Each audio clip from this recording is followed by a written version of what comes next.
So imagine trying to pass on the absolute deepest secrets of the universe, like the fundamental nature of reality itself, to another human being.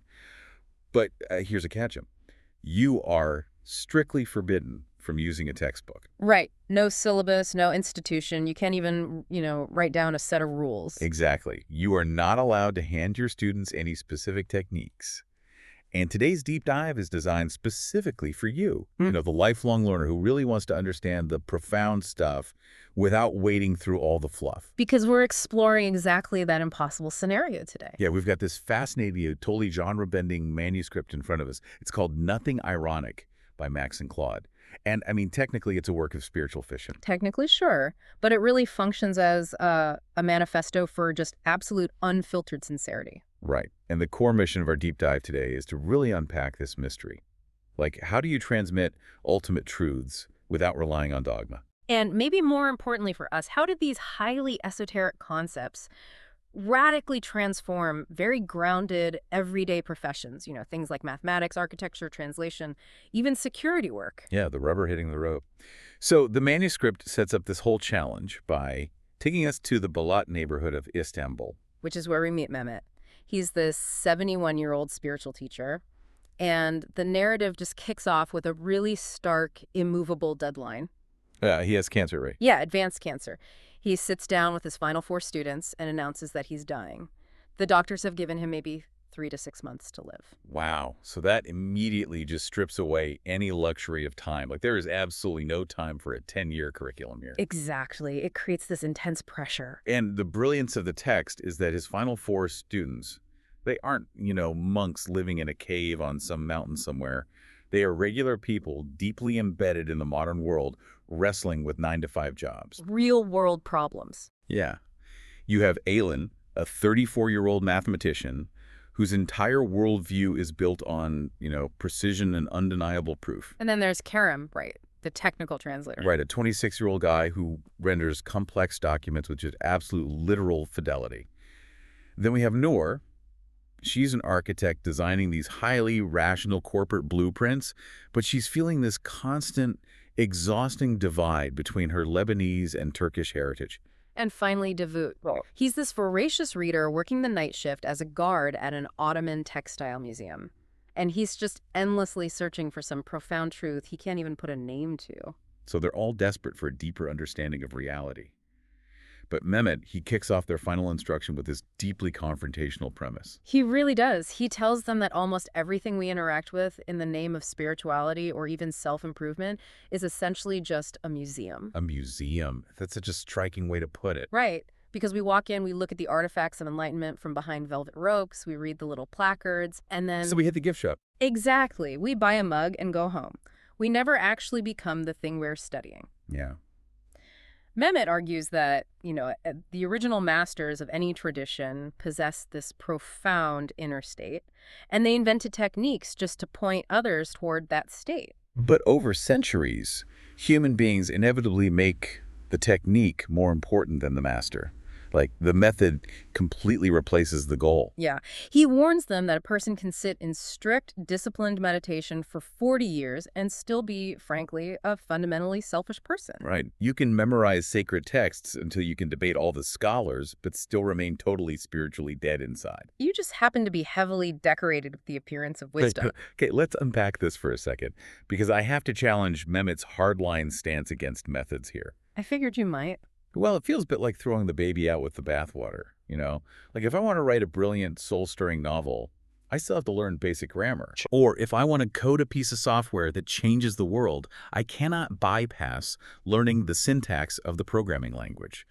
So if Mehmet is throwing out all the traditional methods, the rules, and the texts, how is a teacher supposed to functionally pass anything on? It seems like a recipe for total ambiguity. And that right there, that is the pivotal friction of the entire manuscript. Is it? Absolutely. Because if you strip away the words, the techniques, and the structures, you are left with something much older, much more subtle, and infinitely harder to fake. Which is what? Mehmet calls it the transmission of presence. See, we are deeply conditioned in the West to view learning purely as an intellectual data transfer. Right, like downloading a file. Exactly. I have a piece of information in my brain, I encode it into words, and I upload it to your brain. But Mehmet relies on the law of resonance. Oh, interesting. So what does he actually have them do? He gives these 4 students one final requirement. For the next 3 months, they must come to his apartment every single day at 6 in the morning. Let me guess, no notebooks allowed. No notebooks, no lectures. They simply sit together in silence. Okay, so we can actually ground that mysticism in modern neurobiology, though. Really? How so? Well, think about it. If you walk into a chaotic room where everyone is panicking, your own nervous system immediately spikes. Fear is entirely contagious. Oh, yeah, you can feel the tension. But conversely, if you walk into a room where someone is in a state of profound, immovable calm, your own heart rate and breathing naturally begin to settle. We literally have mirror neurons designed to sync us with the nervous systems of the people around us. And that mechanism is exactly what Mehmet is utilizing. Resonance bypasses the intellectual mind entirely. It doesn't ask you to believe a philosophy. No, it asks your nervous system to sync with the reality. What is fully active and realized in one consciousness naturally begins to awaken in another consciousness, provided the student is open to it, of course. Yeah, and the manuscript illustrates this beautifully with a highly visceral scene. It's this driving, freezing rainstorm in Istanbul. Oh, this scene is incredible. Right. The wind is whipping horizontal rain right off the Black Sea. And instead of staying in the warm apartment, Mehmet takes these 4 students out into the streets. Just out into the freezing storm. They are completely soaking wet, shivering, and he walks them to the steps of the Süleymaniye Mosque. But he doesn't take them inside for shelter. He makes them sit right in the middle of the downpour. What's fascinating here is how he uses the rain to aggressively dismantle their psychological boundaries. Yeah, he tells them to consider the physical water hitting their faces. That exact water has been the tears of lovers. It has been the drink of ancient prophets. It's been cycling through the Earth's atmosphere and oceans for billions of years. He is actively targeting the brain's default mode network here. The part of our cognition that tells us, I'm a separate individual, I end at my skin, and the rest of the universe is outside of me. Exactly. Mehmet is trying to show them that this boundary is just a functional optical illusion. And to drive the point home, I love this part, he tilts his head back, opens his mouth, and literally drinks the driving rain. He demonstrates physically that the body, which feels so isolated and separate, is completely continuous with the cosmos. It's just a brilliant way to show that the separation we feel isn't some fundamental truth of the universe. It's really just a habitual trick of human attention. The underlying lesson in that storm is really about the paradox of effort. How do you mean? Well, to the highly educated, modern mind, the mind of an architect like Noor or a mathematician like Aylin, more effort is always the solution to any problem. Right. If you want a result, you just apply more force. But Mehmet is teaching that when it comes to fundamental reality, the real difficulty lies in releasing effort. The effort is actually the very thing building the wall between the student and the universe. Because the moment you are trying to be enlightened, Right. you are reinforcing the idea that there is a you who is separate from the enlightenment. Precisely the trap he's pointing to, Mehmet uses this great metaphor of the caterpillar. Right. A caterpillar does not achieve flight by going to the gym, trying harder, and growing wings out of its back. Yeah, it has to enter the chrysalis and completely dissolve into cellular soup. It's the absolute dissolution of the old identity. The effort isn't in constructing the butterfly. The effort is in the caterpillar's willingness to let go of its current form entirely. That is a profound philosophical shift. But, here's where it gets really interesting. Because if you are listening to this on your commute or maybe while making coffee, you might be wondering how this translates to a Tuesday morning at the office. Right, the practical application. Exactly. Experiencing unity in a rainstorm with a dying mystic is an incredible narrative, but the real friction is what happens when these 4 students have to go back to their 9-to-5 jobs. The real world. Yeah. Like if you manage a corporate team, write code, or design marketing campaigns, how does a spiritual awakening actually change the function of a spreadsheet or a blueprint? And that translation from the mystical to the mundane is where the manuscript just shines. Let's look at Kerem, the translator. His entire professional identity was built on absolute fidelity. The belief that he could perfectly convert a document from one language to another without losing a single thing. Right. But after experiencing Mehmet's transmission, Kerem realizes that perfect translation is, it's a functional impossibility. Every translation is inherently a betrayal of the original because human language is just too finite to capture the infinite. But wait, If you take away a technical translator's obsession with perfection, it seems like his entire career would just collapse. Yeah. How does the text resolve that identity crisis for him? He doesn't quit. He actually entirely reframes his function. There's this beautiful arc later in the story where Karam is teaching a young student named Seher. Oh, I remember this. Yeah, he instructs her to intentionally translate a poem by Rumi badly. Badly. Yeah. He wants her to stop trying to force the infinite into a perfect linguistic box. Instead, he teaches her to let the gap between the two languages speak. Ah. By allowing the friction and the failure of the translation to be visible, the reader is forced to look at the broken pieces of language and realize that the original truth was simply uncontainable. The gap is where the sacred actually lives. Man, it makes you think of astronomy, actually. How so? Well, when scientists first detected the cosmic microwave background radiation, they thought it was just static on their radio telescopes. Like, they honestly thought their instruments were flawed. Oh, right. It took them time to realize that the flaw, the static, was actually the echoing sound of the Big Bang itself. Yeah. So Karam is showing his student that the static between languages isn't a glitch to be fixed. It is the sound of the underlying reality. That is a perfect parallel, and we see a similar paradigm shift with Noor, the architect. The one doing corporate offices. Yes. Before meeting Mehmet, she designed highly rational, grid-based spaces. They were built purely for efficiency, just moving human capital from point A to point B. Soul-crushing stuff. Exactly. But after her awakening, she returns to her office, looks at her screen, and realizes her blueprints are completely devoid of life.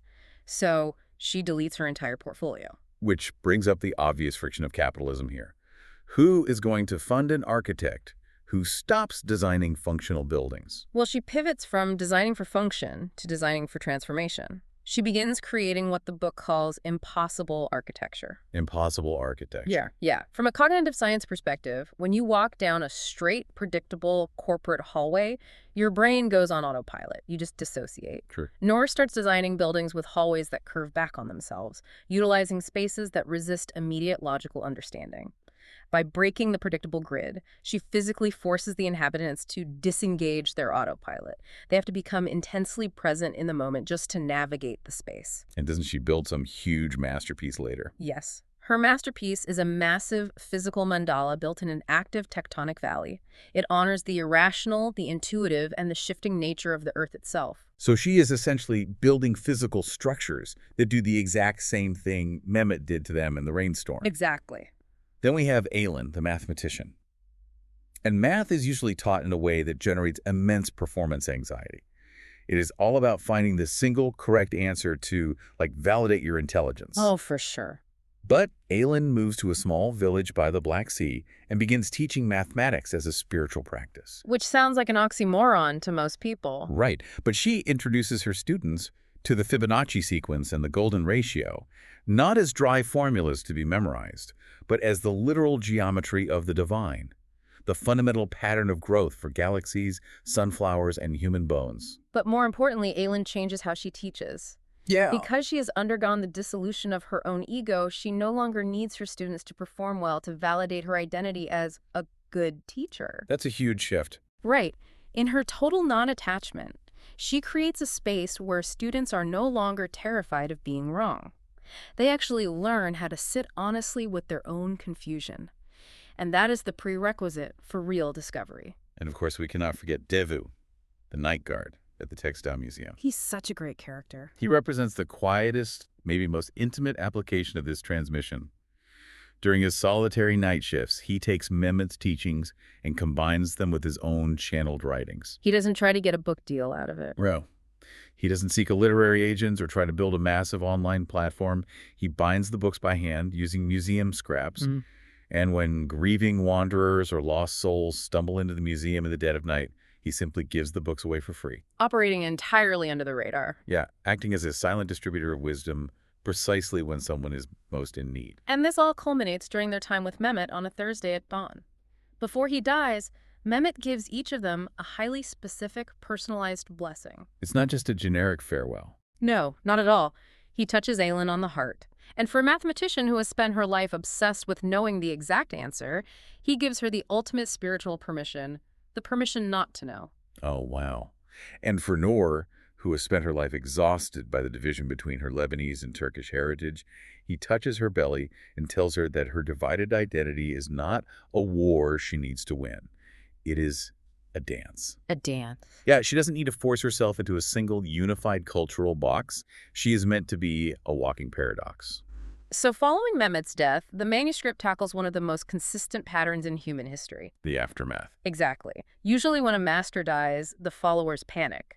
To preserve the teaching, they build a rigid institution, monetize the intellectual property, establish a hierarchy of priests or gurus, and suddenly... You have a religion, complete with the very velvet ropes Mehmet warned them about in the beginning. Exactly. But the text jumps forward in time. 5, 20, 50, and eventually 100 years later. The original 4 students grow old, but they explicitly refuse to build an institution. They pass on this transmission to new seekers, like a young man named Ismail and a wanderer from Germany named Sophia. But they never do it through a formal curriculum. If we connect this to the bigger picture, the manuscript outlines this concept called the contagion of consciousness. The teachings survive entirely because they refuse to be frozen into dogma. Like decentralized open-source software? Yes. It doesn't rely on a massive central server and institution that can be corrupted or destroyed. It relies on individual nodes. It operates on a chain of recognition. So when Aylin looks at a young student, she isn't checking to see if they memorize the rules. She is looking to see if the universal consciousness is looking back at her through that student's eyes. It is living water passed from one person to another. The moment you try to freeze it into a solid, structured block of ice, it ceases to be living water. So what does this all mean for us? Because at the end of the text, there's a glossary and a final note from the authors, Max and Claude, and they state clearly that there is nothing ironic about their claims. Hence the title. Right. We live in an era defined by cynical detachment. Irony is our cultural armor. If someone expresses a deeply earnest, vulnerable thought today, they almost always follow it up with a self-deprecating joke, just in case they are accused of taking themselves too seriously. We are terrified of being perceived as naive. Irony provides a safe psychological distance. It ensures you can never truly be hurt or proven wrong because you never fully committed to the sentiment in the first place. But this text demands absolute, unshielded sincerity from the reader. It asserts without hesitation that consciousness knows itself, that love is the fundamental fabric of reality, that the separate self can dissolve, and that what remains is worth the pain of dissolution. The authors even acknowledge that if a reader finds the book too earnest, or if they feel a cringe of discomfort at its lack of irony, they're experiencing the exact psychological friction the book was designed to invoke. That discomfort is the reader noticing their own armor. Right. It is the ego resisting the invitation to dissolve its protective boundaries. It acts as a perfect mirror. Synthesizing the core takeaways from Mehmet and his students, the text is essentially telling us that real learning and genuine influence, whether in a relationship, a classroom, or a corporate boardroom, are never just data transfers. They are fundamental shifts in presence. Yeah. The rigid boundaries we construct between our personal identity, our professional work, and the outside world are ultimately optical illusions. We are as continuous with our environment as Mehmet was with the rain. Which means the spreadsheets you analyze, the blueprints you draft, the code you write, if approached with total sincerity, they aren't just mechanical tasks. They are the universe utilizing your specific set of skills to figure itself out. This raises an important question, though, because knowledge gathered from a deep dive like this is entirely useless if it remains theoretical. Totally. It is easy to find Mehmet's philosophy beautiful while listening to a discussion. But the true challenge is looking at your daily reality, the emails you draft, the conflicts you mediate, the projects you launch, and seeing them as direct expressions of your deepest intentions rather than just obligations to survive. Which brings us to a final, provocative thought for you to carry into your day. Early in the manuscript, Mehmet points out that the entire machinery of modern human life is fueled by discontent. We rebrand it, though. Yeah, we call it ambition, drive, or progress. But it is fundamentally a low-grade hum of anxiety and dissatisfaction. We usually treat that discontent as a problem we need to solve with a new productivity hack, a promotion, a better diet, or a new relationship. But what if that profound discontent cannot be solved by applying more effort or finding a better method? What if that baseline discontent you feel is actually a subtle, persistent invitation? An invitation to fundamentally dissolve the boundaries you've spent your entire life building to protect yourself? Exactly. To let the caterpillar dissolve so something new can emerge.